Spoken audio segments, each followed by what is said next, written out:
అందుకే బంగారం డిమాండ్ ప్రతిరోజు పెరుగుతూనే ఉంటుంది తప్ప అస్సలు తగ్గదు.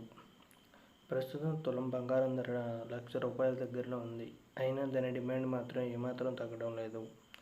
బంగారాన్ని సామాన్యంగా శుభకార్యాల వేళ, పండుగల వేళ కాస్త ఎక్కువగా ధరిస్తూ ఉంటారు. ఇదిలా ఉండగా వేద జ్యోతిష్య శాస్త్రం ప్రకారం ప్రతి గ్రహం ఏదో ఒక లోకానికి సంబంధించింది. ఉదాహరణకు సూర్యుడు లాగిలోహం, శనికి ఇనుము, గురుడికి బంగారంతో సంబంధాలు కలిగి ఉంటాయి. అయితే వీటిలో బంగారానికి భారతీయులు ఎక్కువ ప్రాధాన్యత ఇస్తారు. బంగారాన్ని ధరించే ఆచారం మన దేశంలో కొన్ని శతాబ్దాలుగా కొనసాగుతుంది. దీన్ని ధరించడం వల్ల అనేక శారీరక ప్రయోజనాలు కలుగుతాయని చాలామంది నమ్ముతారు. అయితే బంగారాన్ని ఎప్పటికీ ఆడంబరాల కోసం ధరించకూడదని జ్యోతిష్యులు చెబుతున్నారు. ఎందుకంటే ఇలా ధరించడం వల్ల భారీగా నష్టపోయే ప్రమాదం ఉంది. ఆర్థిక పరంగా ప్రతికూల ఫలితాలు లభిస్తాయి. ఈ సందర్భంగా ఏ రాశుల వారు బంగారాన్ని ధరించకూడదు, ఒకవేళ మీరు బంగారాన్ని ధరిస్తే ఎలాంటి అశుభ ఫలితాలు వస్తాయనేది తెలుసుకుందాం. మేషం, కర్కాటకం, సింహం, ధనస్సు లగ్న స్థానాల్లో జన్మించిన వారు బంగారాన్ని ధరించడం వల్ల శుభ ఫలితాలు వస్తాయి. అంతేకాదు శరీరంలో వివిధ భాగాలలో బంగారం ధరించడం వల్ల వేర్వేరు ఫలితాలు వస్తాయి. ఉదాహరణకు గురుడి స్థానం లగ్న స్థానంలో ఉన్నప్పుడు మెడలో బంగారం ధరించడం వల్ల సానుకూల ఫలితాలు వస్తాయి. గురుడి స్థానం బలహీనంగా ఉన్న సమయంలో ఈ రాశుల వారు బంగారాన్ని ధరించవచ్చు. ఈ సమయంలో వీరికి ఆర్థిక పరంగా మెరుగైన ఫలితాలు వస్తాయి. వృషభం, మిథునం, మకరం, కుంభ రాశి వారు బంగార ఆభరణాలు ధరించకూడదు. వీరితో పాటు తుల, వృశ్చిక లగ్న స్థానాల్లో ఉండే వ్యక్తులు బంగారం ధరించకూడదట. పొరపాటున వీరు బంగారం ధరిస్తే ఆరోగ్యపరమైన సమస్యలు వస్తాయట. అందుకే వీరు బంగారం ధరించకూడదని జ్యోతిష్య నిపుణులు చెబుతున్నారు. అంతేకాకుండా ఊబకాయంతో ఉండే వ్యక్తులు కూడా బంగారం ధరించకూడదు. ఎందుకంటే ఊబకాయం గురుగ్రహానికి సంబంధించిందని నమ్ముతారు. అందుకే బంగారం ధరించడం వల్ల మీకు ఊబకాయ సమస్యలు ఎదురవుతాయి. ప్రతికూల ఫలితాలు. మరోవైపు శనికి సంబంధించి బొగ్గు, చమురు, ఇనుముకు సంబంధించిన పనులు చేసే వ్యక్తులు బంగారాన్ని ధరించకూడదు. ఒకవేళ పొరపాటున వీరు బంగారం ధరిస్తే వారి వ్యాపారం పైన తీవ్రమైన ప్రభావం పడుతుంది. అలాగే గురుడు అశుభ స్థానాల్లో ఉన్నప్పుడు, శని నీచ స్థానంలో ఉన్నప్పుడు కూడా బంగారాన్ని ధరించకూడదు. ఇలాంటి సమయాల్లో ధరించడం వల్ల అశుభ ఫలితాలు వస్తాయి. బంగారం ధరించేవారు ఖచ్చితంగా కొన్ని నియమాలు పాటించాలి. అవి పాటించడం వల్ల మీకు ప్రయోజనాలు కలుగుతాయి. ఎవరైతే ధరిస్తున్నారో ఉంగరం బంగారంది, దాన్ని చూపుడు వేలుకు ధరించడం వల్ల మీరు చేసే పనులపై ఏకాగ్రత పెరుగుతుంది. మెడలో బంగారు గొలుసు ధరించడం వల్ల వైవాహిక జీవితం ఆనందంగా ఉంటుంది. ఉంగరపు వేలుకు బంగారు ఉంగరం ధరించడం వల్ల వివాహితులు తమ సంతానం విషయంలో ఆనందాన్ని పొందవచ్చని చెబుతున్నారు. ఇక ఈ రాశుల వారికి భద్రరాజయోగం కలగనుందని జ్యోతిష్య శాస్త్రులు చెబుతున్నారు. అసలు ఆ రాశులు ఏంటివి, ఆ రాశులకి ఇలా యోగం కలుగుతుంది అనేది ఇప్పుడు ఈ వీడియోలో మనం తెలుసుకుందాం. శనిగ్రహ సంచారం వల్ల కొన్ని రాశుల వారికి కొన్ని ఫలితాలు అప్పుడప్పుడు సానుకూల ఫలితాలు ఎదురవుతూ ఉంటాయి.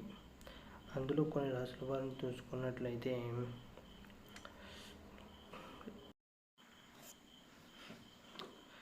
ఈ 5 రాశుల అమ్మాయిలతో అంత ఈజీ కాదు.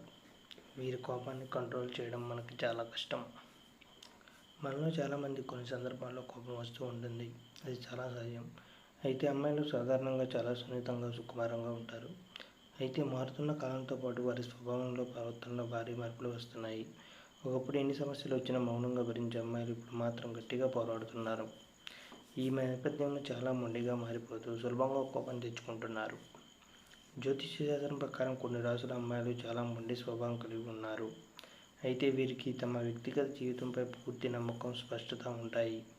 వీరు ఏ పరిస్థితుల్లో అయినా సరే చాలా బలంగా ఉంటారు. మీరు ఏదైనా నిర్ణయం తీసుకున్నప్పుడు ఎంత క్లిష్ట పరిస్థితులు ఎదురైనా తమ అభిప్రాయాన్ని మార్చుకోరు. వారు చెప్పాల్సిందే చెప్పేంత వరకు అస్సలు తగ్గరు. అందుకే ఇలాంటి రాశుల అమ్మాయిలతో అంత ఈజీ కాదంటున్నారు. అయితే ఈ రాశులు ఏంటంటే, మేషరాశి మహిళలు కుజుడి ప్రభావంతో చాలా తెలివిగా ఉంటారు. అయితే వీరి చీటికి మాటికి కోపం తెచ్చుకుంటూ ఉంటారు. వీరి నాయకత్వ లక్షణాలు కూడా ఎక్కువగా ఉంటాయి.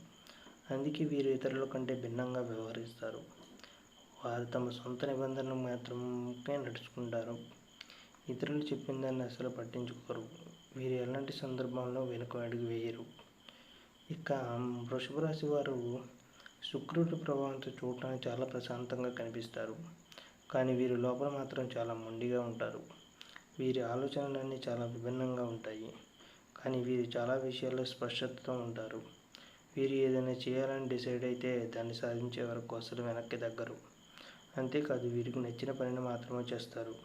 నచ్చిన పని ఎంతమంది చెప్పినా అస్సలు చేయరు. ఎవరి చేతిలోనూ మోసపోవడాన్ని సహించరు. అయితే మోసం చేసిన వారిని మాత్రం క్షమించే గుణం ఉంటుంది.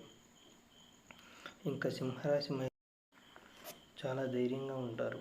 వీరి జీవితంలో తమకు నచ్చినట్టు వ్యవహరిస్తారు. ఎవరైనా వీరి నిర్ణయాన్ని ప్రశ్నిస్తే మాత్రం చాలా కోప్పడతారు. వీరికి ఆత్మవిశ్వాసం కూడా చాలా ఎక్కువగా ఉంటుంది. వీరు తాము కోరుకున్న ప్రతిదీ జరగాలని మొండి పట్టుదలతో ఉంటారు. అందుకే వీరితో అంత ఈజీ కాదు. ఇక వృశ్చిక రాశి వారు, ఈ రాశి వారు అహంకారుడి ప్రభావంతో చాలా భావోద్వేగంగా ఉంటారు. అయితే వీరు మానసికంగా చాలా బలంగా ఉంటారు. ఏదైనా విషయంలో సీరియస్గా ఉన్నప్పుడు ఎట్టి పరిస్థితుల్లోనూ వెనక్కి తగ్గరు. వీరికి కోపం చాలా తీవ్రంగా ఉంటుంది. ఈ సమయంలో వీరిని ఎవరు టచ్ చేయకూడదు. పొరపాటున వీరిని ఇబ్బంది పెట్టాలని చూస్తే మాత్రం ఇంతే సంగతులు. వీరి కోపానికి ఖచ్చితంగా బలవ్వాల్సిందే. అంత మొండిగా ఉంటారు వీరు. ఎలాంటి సందర్భంలోనూ వెనకడుగు వేయరు. ఇక మకర రాశి మహిళలైతే శనిదేవుని ప్రభావంతో కెరీర్ లక్ష్యాల పట్ల అంకిత భావంతో ఉంటారు. వీరి ఆలోచనలు చాలా విభిన్నంగా బలంగా ఉంటాయి. వీరు ఎవరి ప్రభావంతోనూ తమ నిర్ణయాలను మార్చుకోరు. అయితే వీరు అస్తమానం కోప్పడరు. తమకు వచ్చిన కోపాన్ని ఎప్పుడు చూపాలో, ఎంత చూపాలో అంతే చూపుతారు. అలాగే చాలా విషయాల్లో మొండిగా కూడా ఉంటారు. జ్యోతిష శాస్త్రం ప్రకారం గ్రహాలు, నక్షత్రాల ఆధారంగా 12 రాశుల్లో ఒక్కో రాశికి ఒక్కో లక్షణం ఉంటుంది. ప్రత్యేక స్వభావాలు ఉంటాయి. బయట చూడడానికి బాగానే ఉన్నా వారికి ఎలాంటి చెడు ఉద్దేశాలు లేకున్నా కేవలం తమ మాటలతో సమస్యలను కొని తెచ్చుకుంటారు. ముందు వెనుక చూసుకోకుండా, తమ మాటల పట్ల ఎంతటి పరిణామాలు ఎదురవుతాయో తెలుసుకోకుండా తమకిష్టం వచ్చినట్లు మాట్లాడతారు. ఆ తర్వాత తమ మాటల వల్ల ఎంత ప్రమాదం జరిగిందా అని చింతిస్తారు. ఈ నేపథ్యంలో ఏ రాశి వారు ఎక్కువగా మాట్లాడే సమస్యలను ఎదుర్కొంటారు? వాస్తవాలు మాట్లాడినా అది చెప్పే విధానం ఎవరిని ఇబ్బందులు ఎదుర్కొంటారో తెలుసుకుందాం. మేషరాశి వారికి కుజుడి ప్రభావంతో ధైర్యం, కోపం చాలా ఎక్కువగా ఉంటాయి.